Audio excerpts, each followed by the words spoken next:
Hello, beautiful people. Welcome to my YouTube channel.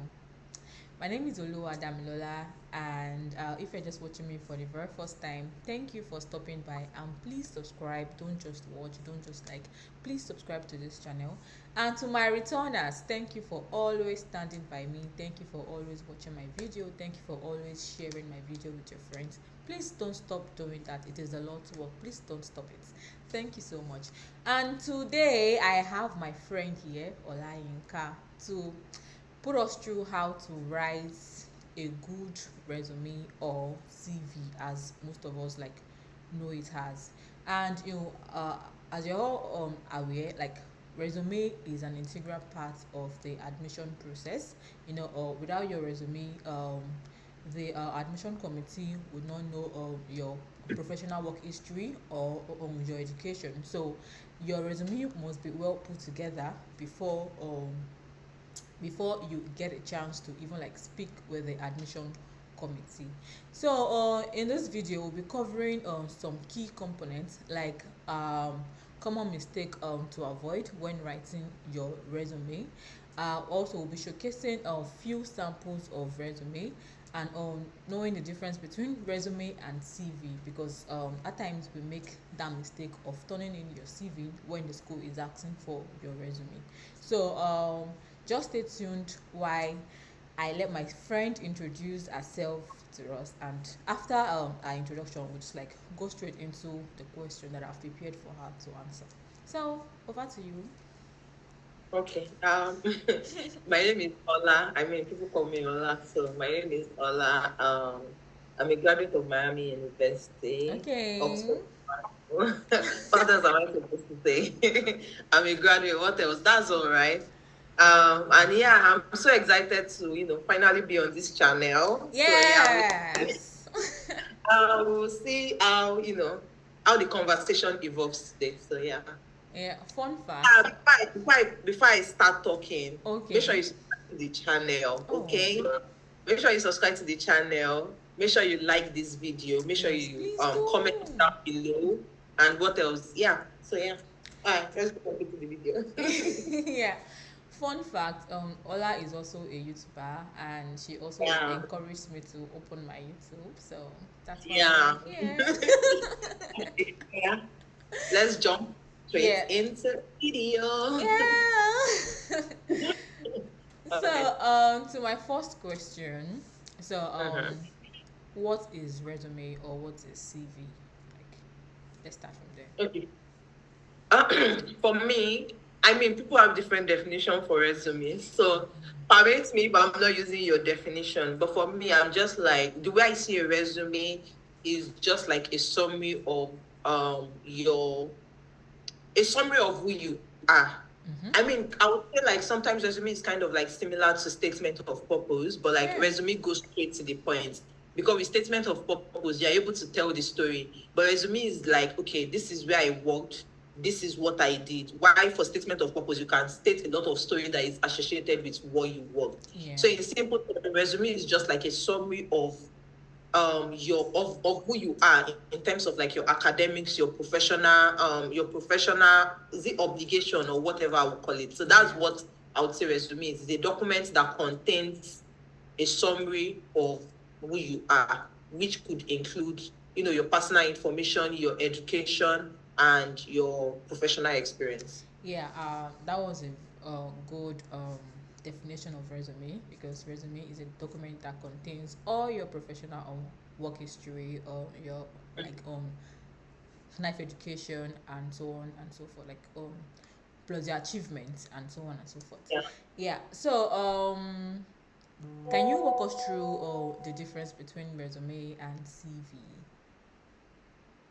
For me, I would say that resume is usually more detailed, and CV is like just straight to the point. So I know like a lot of people confuse like the resume and the CV together. Yeah. Like even when I work with people and then they are like sending me their CV, and then when I look at it, I'm saying resume. And also the school too is also saying that, like they are saying resume, but because I think in Nigeria we are used to the term CV, so that's why most people just call it CV. But it's very, very different. So when we talk about CV in the context of like the US, it's more like if you're writing your CV should generally be a page, because when you talk about your professional achievements, you're not putting the summary of what you did. You're just saying, okay, I worked there, I worked there, I worked there. And at the end of the day, when you get the interview, you'll be able to say, okay, so when I worked there, you'll be able to describe each of those experiences in detail. Whereas the resume gives you like the opportunity to describe each of your experience. Take for instance, when I was at Miami University, I was a graduate assistant. So I would describe all the things that I did when I was a graduate assistant. But of course, I mean, a page is not enough for me, or 2 pages is not enough for me to describe my experience. So just make sure that you're also describing like relevant experience and action verb. I think I'm already moving into another question, but what I'm saying to say is that go for it. CV is shorter, while resume is usually more detailed. So, and I know also sometimes like a school will tell you to submit a CV, because sometimes I also feel like even in the US, like some people use it like loosely as well. So just make sure that you understand what they are telling you to submit in simple terms. But resume and CV is usually different. Yeah, thank you. Resume and TV, they are two different entities. Yeah. So, my third question, because I don't want this video to be very, very long. So, how can international students present their experiences and qualification in a way that resonates with US programs? Like, they're planning to come here to study, but then they have like Nigeria experience. So, how do they tailor it to the program that are coming for here? First, like the thing I like to tell people is that no experience is little. No. It might be like, oh, this experience, I had this experience in Nigeria, but it's not relevant to the US. No, that is not true, because when I was applying, I used literally all my Nigerian experiences when I was applying, because I mean, I've never been out of Nigeria before. So I used all my Nigerian experience. So I would say that don't ever think that, oh, because you have like experience in Nigeria, that is not relevant, or you are kind of like sidelining yourself because you've never left the country before. So that's the first thing. Then the second thing is that for you to understand how you can present your experience in the right way, the first thing you need to do is to look at the university, like what are the things that they are requiring. Read your program to understand what experiences they actually need. Yeah. So when you read the program, for instance, let's take for instance, you're applying for English language, right? You've read the program, you know some of the experiences that you have to, highlight. You're able to now put it on your resume. When you are writing your resume, in fact, you're able to reflect the language that they want to hear. Of course, I'm not saying when you read their website, you should lift it word for word and put it on your resume. Yeah. But you can use your discretion and be like, okay, this is what they need. I can frame my experience in such a way that it is speaking to what they need. What I tell people is that honestly, resume is, somebody can be great, right? You can be great, you have a great experience.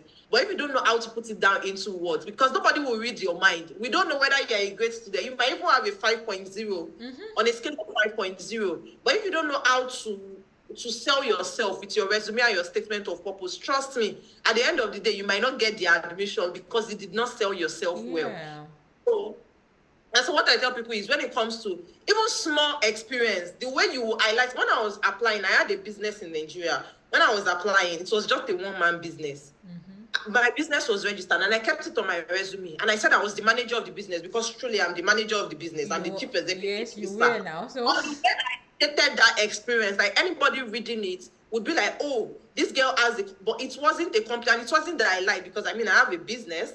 But I elevated it. I sold myself. That's just the word I will use. I sold myself in a good way. So that is what resume does. You have to sell yourself. Resume is not the time for you to be humble about your experience. Resume is the time for you to brag about yourself. But of course, when you are bragging, don't do it like, don't over exaggerate your experiences to the point that is now looking like a lie. But no matter what experiences you have in Nigeria, as long as it is relevant to your course of study, put it and brag about it. And even if it is not relevant to your course of study, there's something that we call transferable skills. You can put it, but when you're writing about what you did, okay, take for instance now, maybe I'm applying for, what course can I, probably I'm applying for chemistry. and I worked in a bank. Of course, those two things are not relevant because we know how Nigeria is, right? But those two things are not relevant. I can write about my bank experiences while referencing some of the things on their portal, like while referencing some of the skills to say, okay, I actually possess these skills as well. Yeah. So yeah, so that's how I approach the resume. Even if it's not a relevant experience, make sure that even if it's not a related, no, it has to be relevant. Even if it is not a related experience, make sure that whatever it is you are putting is relevant. And I know that as Nigerians, we probably as a person, you've had a lot of work experiences. When you're writing your resume, just sit down and ask yourself, what are the relevant things? What are the relevant things I need to put on the resume? The first thing you can do is, first of all, draft like, okay, these are the experiences I want to put. Then at the end of the day, if you see that, okay, this resume is already becoming too long or it's kind of already becoming too repetitive, then you cut down on, okay, I want to talk about this experience because it highlights relevant things more than the other. Then you have to remove one. So yeah, I hope I answered your question. Yeah, that was an extensive answer to the question, and I love the way you touched all segment of it, like not too long, being relevant, or not like dismissing on one side of your experience and saying that, oh, like this is not relevant, and like it could be that that experience could translate into transferable skills for the program. So yeah, so that's is actually a very good answer. And this will move into my next question. So what role do you think CV or resume plays in securing funding or assistantship?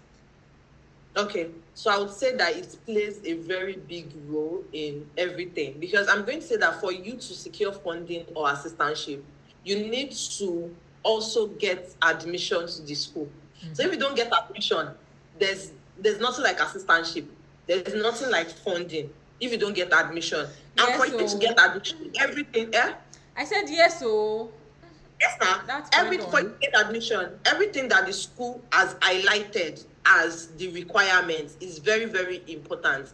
I know that people think that some things are not important, but let me tell you, if a school tells you that this is a requirement, trust me, if it is, for example, and I'm going to give you an example. Let's take, for instance, you are a very good student, right? Let's even take, for instance, you finished with 5.0 on a scale of 5.0 in Nigeria, which is a perfect GPA also in the US, right? Then there are so many other people that submitted to this same said school and they finished with a 5.0. So now you are competing with different people. At the end of the day, when they read everybody's statement of purpose is nice. They are like, oh, these people, they know what they are doing. They have strong goals. They read everybody's recommendation. Recommendation is nice. They read everything is nice. But I'm telling you that little thing as your resume might be a reason why they are like, oh, okay, we'll choose this person above this person. This person is able to, quantify their experiences the way we want it. So I would say that the resume, statement of purpose, recommendation, your transcripts, everything that the school says is required is actually very required. So the resume, to answer your question, the resume is actually very, very important. It is one of the most important documents when it comes to college application, when it comes to applying for funding, when it comes to applying for assistantship. Because from your resume, they are able to tell, okay, can this person do the job?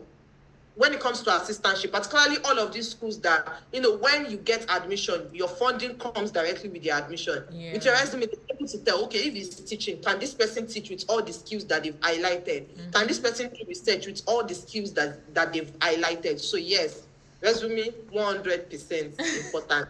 If you submit your admission and you're not submitting resume, in fact, I will not even read it. I'll just be like, this person is not serious. When they will submit all their documents. So yeah. Yeah, that's true. That's very, very true. Resume is an integral part of your admission process, and it will help the selection committee to know if you're a good fit for the program or not, and if the program is a good fit for you too as well. Yeah. So it's very important. So please make sure that you are drafting your resume to showcase your strengths and your skills. So what are the red flags that might hurt candidates the chances of getting admission into the desired program? What do you think Mhm. are the red flags? I would not really say something is like a red flag, if that makes sense. But I Mm-hmm. would say some things that, like people can, like shy away from. Like Um, mistakes, kind of. mistakes, yeah, I would probably say mistake because I feel like for sometimes, like something that you might consider not to be like related or relevant might be relevant to a university, if that makes sense. But Yeah. mistakes that people that always shout about, if you're applying for a master's, your resume should not be more than 2 pages. I don't know whatever.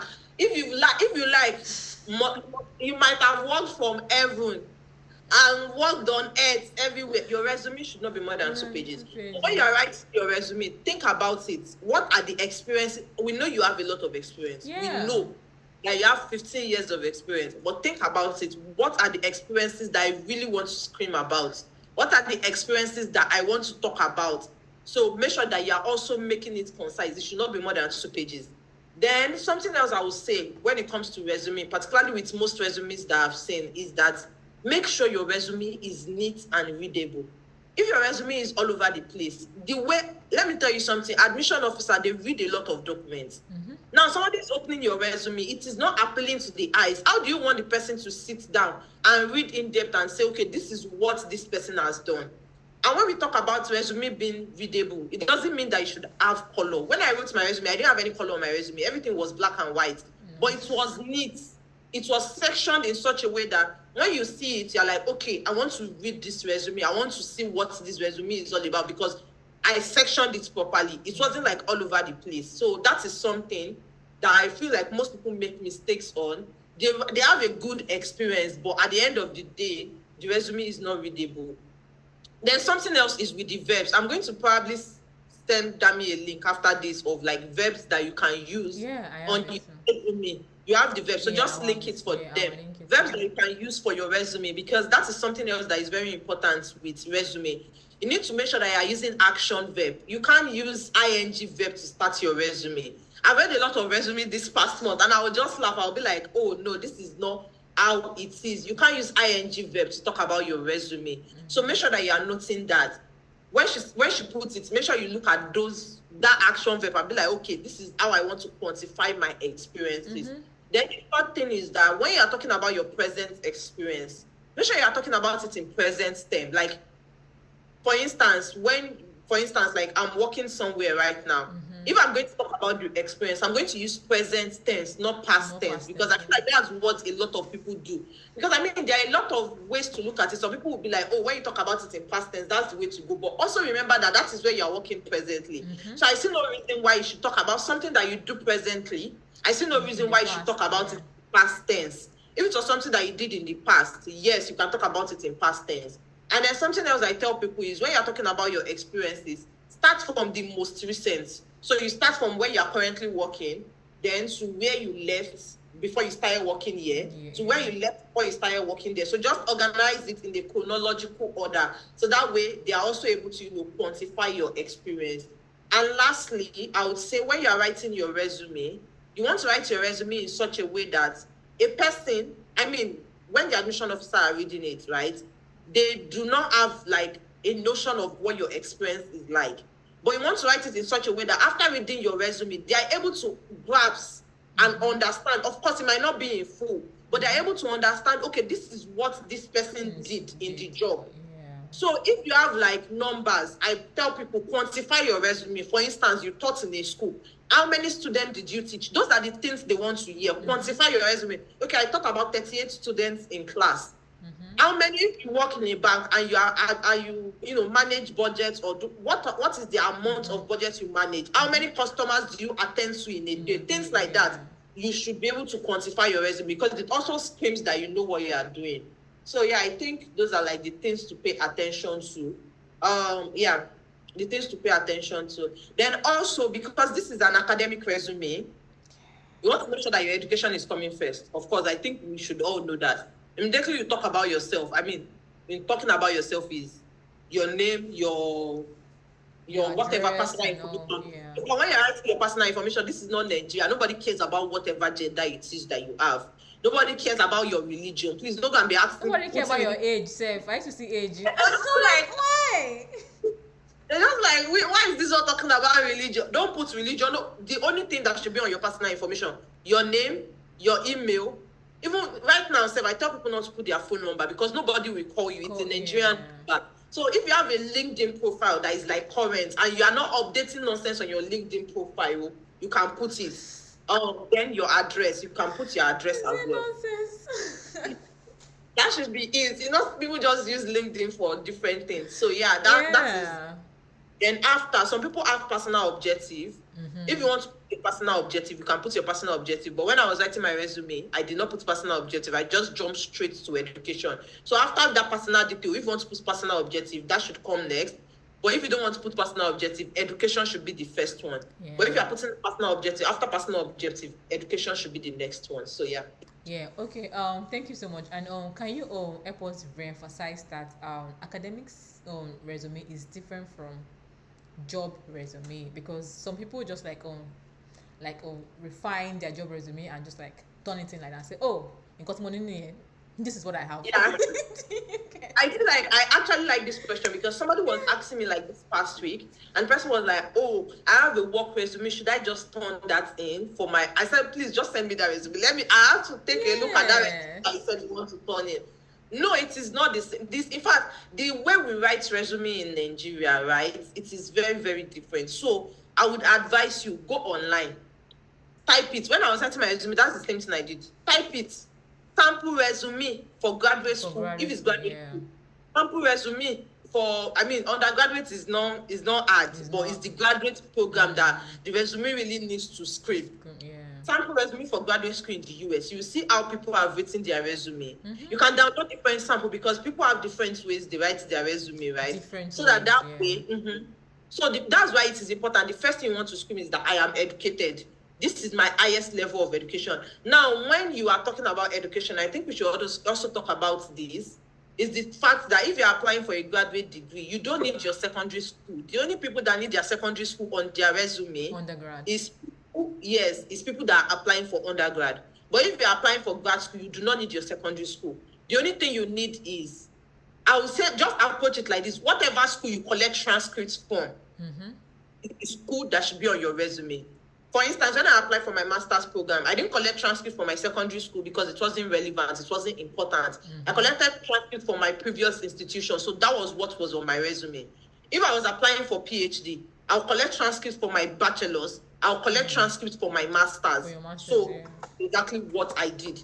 If I have HND, right, and I was applying for master's, I'll collect transcripts for my ND, I'll collect transcripts for my HND. So when I'm putting it on my resume, I will have my HND and I will have my ND on my resume as well. So that's how to gauge the type of institution you should put on your resume. So yeah, thank you. So thank you so much for sharing with us today about resume, and just to transition us into what a resume should look like, because I feel that talking about resume without showing them a sample is just like like it won't be very effective. So to show you and also to let you speak about it, like, do you think this is a good sample for a resume to apply for masters or for PhD? Like, yeah, I would say this is a good sample. First off, they even gave you like what you should do. You can start like that, your first and your last name. I know in Nigeria we have middle name, so you can put your middle name as well. Why are you attacking Nigerians, this guy? Middle name on my resume. Then your email. Please, when you put your email, make sure that you are checking that email. Your email, your phone number. I would say you want to make sure that whatever it you are doing is online, is on one line. So if it doesn't contain, you just remove your email, just remove your phone number, because at the end of the day, nobody will call. Or you can just put your email, your phone number, or your LinkedIn address if you have address, or you can put your house address if you want to put your house address, but it's not really necessary, right? But you can put your house address just to show them that, okay, I am international. Then your education. As you can see, immediately they jump straight to education because it is an academic resume. Then education, they have Southern Louisiana University. Nice. City or state. You can do it like this, or you can put the city or state under the southern whatever, and just put the year by this side, by this other side, where you can see month or year received. Or you can do it this way. You can put the city or state there, and you can do the Bachelor of Arts, whatever, and put the year. So for instance, let's say you graduated in 2018, you put the 2018. Now for your GPA, I did not put GPA on my resume. For your GPA, if you know the exact thing that it falls on, for some people, they do the official WES evaluation. You can put it, but I would be very careful with putting GPA on my resume. Yeah. So without, except if you finish very, very well, like if you finish with a first class in Nigeria, scream it, like shout it. I finished with the first class. You can put it on your resume, but 2-1. If you are comfortable, put your resume, put your GPA, but I would not really advise you put your GPA, because particularly we use the 5 points in Nigeria, except you finish with the first class. Then relevant work experience. For me, I would just put professional experience. Now, name of the company, put the company. Job title, put the company, put the city and the states. Job title, the month to whatever month or year that you started. Take, for instance, July 2024 to present. Just put to present. Then put your whatever, your job description. And when you're putting your job description, make sure that you have at least 3 bullet points. They even highlighted it here. Include 3 to 5 bullet points. The list should be 3. Then if you have another one, just add it. If you have another one, just add it. Just keep adding it like that. Yeah. If you have different experience that probably they are not relevant, you can put additional experience. You can also put leadership. For me, when I was writing my resume, the section I had the education, professional experience. Then after professional experience, I add leadership and community service. Then I added, like all my voluntary work. I added my NYSC CDS group. Then after that, then I added skills. So I added certification. Then after that, I added skills. But that's because I had space on my resume. Like, I didn't really have a lot of experience when I was applying. So that gave me the opportunity to put a lot of it in there. But for some people, especially when you're applying for a master's that will allow you to do research, please make sure that you're putting your research experience on your resume. For me, I did not have to put research experience on my resume because my master's it's not like thesis based. But if you know that your master's or your PhD would require you to do research, make sure you put your research experience. If you don't have research experience, put your undergraduate research work, put it on your resume. So yeah, but overall, this resume is like straight to the point. Although this is 1 page, but that's because they were trying to tell you what to do. Yeah, it's a sample. When you are writing your real resume, your resume should be 2 pages, but make sure it's not passing 2 pages. So yeah. Yeah, that's true. 2 pages, Probably you can also link this for them so that they can come back to refer to it. Probably put it in the description. Yeah, it will definitely be in the description for them. Thank you so much for being here today. We've learned a lot from you. I hope they've learned a lot from you. I shouldn't say we've learned a lot from you. I shouldn't be speaking for them. Before we close out for today, I would just like to show them some few resources they could rely on, and I will also be linking this into the description. So for you to have more knowledge about how to write your resume for grad school, you could just Google resume for grad school, and it will give you some resources, and this is one of the resources that I found, and you can also find it also on Google, and it's kind of comprehensive, explaining why you should do this and why you shouldn't do this. Everything are here for you. Also, this institution as well did a very great job. Just trying to put you through trying to give you a template as well, and things to note and things not to put. Now we have internship, extra curricular, which our speaker has said about. And if you have study abroad experience, you can also add it there. Don't say, oh, I don't think this is relevant. It can be relevant to your program. Before you move on, I think something else I would say is, if you're oh, my experience is all over the place, and you want to get an idea of what you can do, something I tell people is go on LinkedIn. Look for people that are in the current school that you are applying to. Yeah. Now, don't be looking for everybody, or just do it codedly and secretly. Because LinkedIn will notify you if somebody checks your profile. Yeah. Check the profile and see what they currently do. That way you have an understanding of, okay, maybe this is what skills they are looking for in this university. So that way it helps you to, frame your experiences, if that makes sense. But of course, don't do it for everybody. Just do it for, few selected people, the course you want to apply to. Type it on LinkedIn. You see a lot of people doing that course. Just snoop into their profile and be like, okay, this person has this skill.